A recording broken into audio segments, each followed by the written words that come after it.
बिस्मिल्लाहिर्रहमानिर्रहीम इय्याका नअबुदु व इय्याका नस्तईन।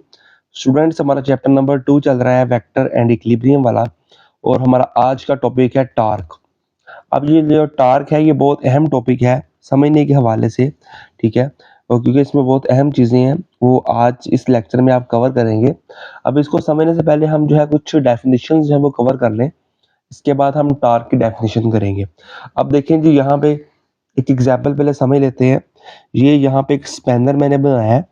स्पैनर जो है वो अपनी लाइफ में हम यूज़ करते हैं डेली लाइफ में, और उसको रेंच भी कहते हैं। इसका जो काम होता है वो किसी भी नट को लूज या टाइट करना होता है। ये देखें, ये रेंच है जी, और इस रेंच को जो है वो हम रख देते हैं उस नट के ऊपर।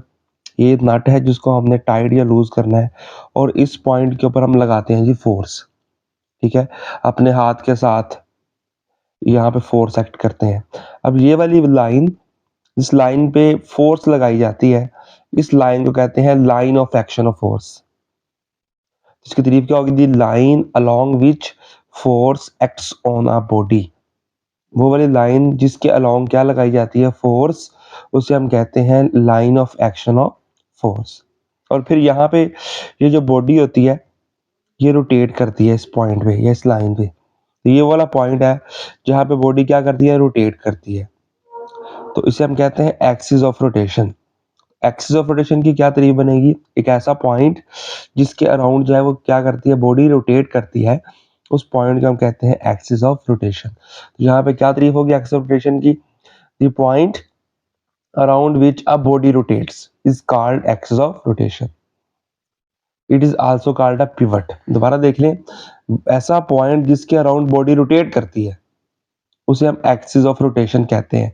जिस तरह फैन है, फैन की एग्जांपल भी ले लें।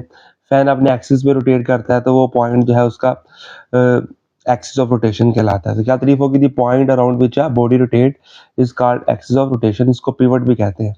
Line of action of force की तारीफ भी आपको बता दी है कि जिस लाइन के ऊपर आप क्या लगाएंगे? फोर्स लगाएंगे। The line along which force acts on a body is called line of action of force. अब देखें जरा यहाँ पे, ये जो line of action of force और जो एक्सिस ऑफ रोटेशन है, इसके दरमियान में जो परपेंडिकुलर डिस्टेंस है, परपेंडिकुलर, उस डिस्टेंस को हम नाम देते हैं जी मोमेंट आर्म का। तो मोमेंट आर्म की देखें क्या तारीफ बन जाएगी? सिंपल सी तारीफ बन जाएगी, the perpendicular distance between line of action of force and axis of rotation is called modular। तो यहाँ तारीफ पढ़ लें आप, the perpendicular distance between axis of rotation and line of action of force is called moment arm। it is represented by L or its unit is meter, ठीक है। तो इसका यूनिट भी साथ आपको बता दिया। इसके बाद अब हम आते हैं टार्क की डेफिनेशन की तरफ। अब टार्क की जो एक सिंपल सी डेफिनेशन है जो आपने छोटी क्लासेस में की हुई है वो ये वाली है कि जब आप किसी बॉडी के ऊपर फोर्स लगाएं और फोर्स लगाने से जो बॉडी है वो टर्न कर जाए। जिस तरह कि अपनी टैब को आप खोलते हैं जब वजू करते हैं, टूटी जो होती है उसको जब आप खोलते हैं या बंद करते हैं तो आप उसके ऊपर फोर्स लगा रहे होते हैं। उसके फोर्स लगाने से बॉडी क्या कर रही होती है?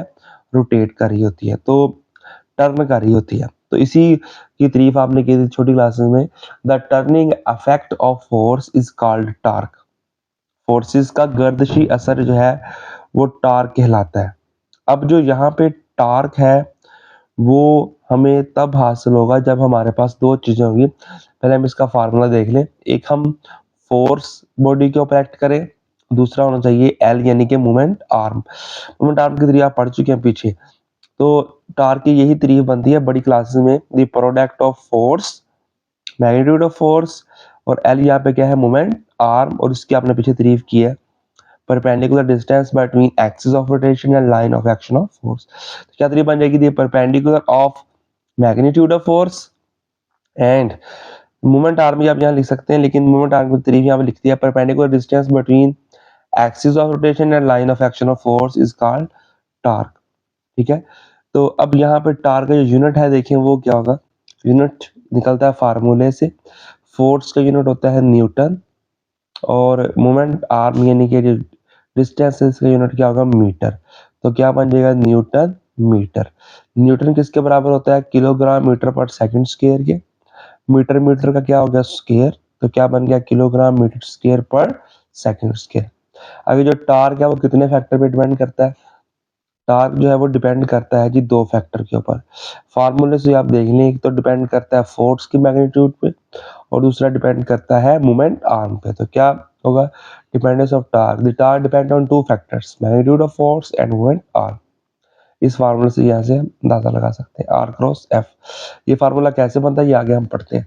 इसके बाद आगे तारीफ आती है बहुत अहम, रिजिड बॉडी की, और इस तारीफ को आप तवज्जो के साथ समझिएगा। अब देखें, यहाँ पे हमारे पास एक बॉडी है। जितनी भी बॉडीज होती हैं वो छोटे छोटे पार्टिकल से मिलकर बनी होती हैं, जिसे हम एटम का भी नाम देते हैं। तो ये हमारे पास छोटे छोटे पार्टिकल्स हैं।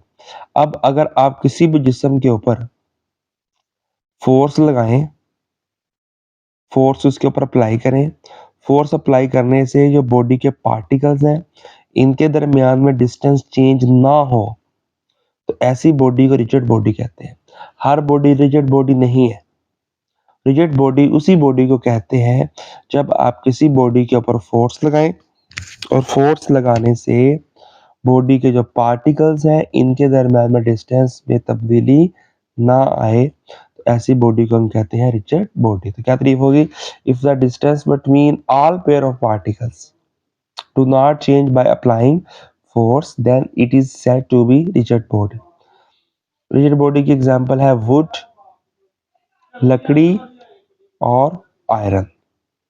ठीक है, लकड़ी और आयरन जो जितनी चीज सख्त होती है सारी की सारी रिजिड